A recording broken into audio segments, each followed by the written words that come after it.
I've told the story, but it's to me it's been key in understanding the film we were about to make. When I read the book, my first conversation with Giuliano da Empoli was about how he got all the information he had. And he said, I'm not Kremlinologue, I'm not a specialist of Russian politics. I've been in Russia a few times, but actually what inspired me is that I've been the advisor for Matteo Renzi, who was the Prime Minister of Italy at the time, and that's where I understood the logics, the forces of modern politics, which are everywhere the same, meaning it's always about how to gain power and then how to stay in power. And he said, this book is much more autobiographic than you can imagine, because basically it stems from my experience in the European politics when I was actually actively involved with them. So I think on one side it brings something that feels truthful about what is described, because it describes from the inside by an insider, and at the same time it is beyond obviously the specific issue of the rise of Vladimir Putin. It's about the rise of modern politics. It's an origin story of the forces, of the internet forces that have been transforming modern politics in ways that are more than baffling. I watch Kukli, your political puppet show. Sometimes I find it funny. I laugh. I do. Unfortunately, the Prime Minister doesn't share your sense of humor. He suspects Mr. Kuczynski may have a bone to pick with him. No way. Never in a million years. Well, it's a shame he's not here to explain that himself.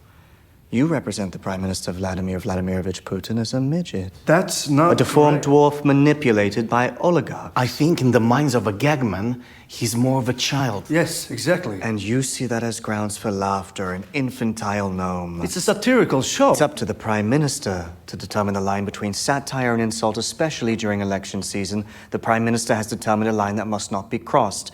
I believe Mr. Kuczynski can guess where that line is. If not, he'll find out at his own expense. Good day.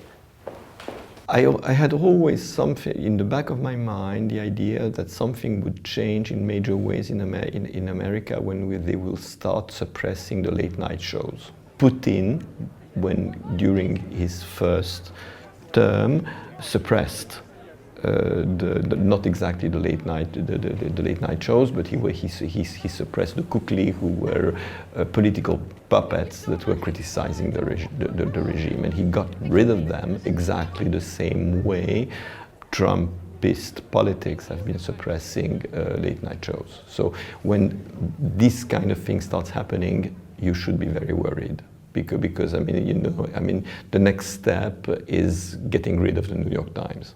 Yeah, I don't think it will happen. I certainly don't hope it will happen.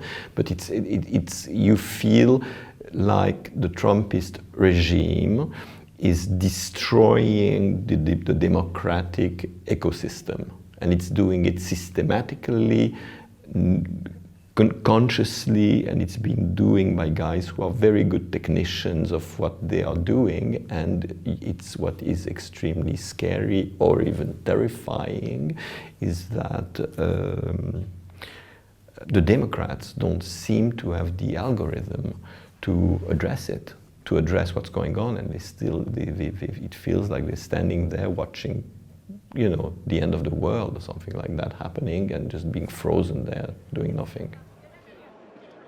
In the case of most movies, the timing is not exactly the same timing as the news.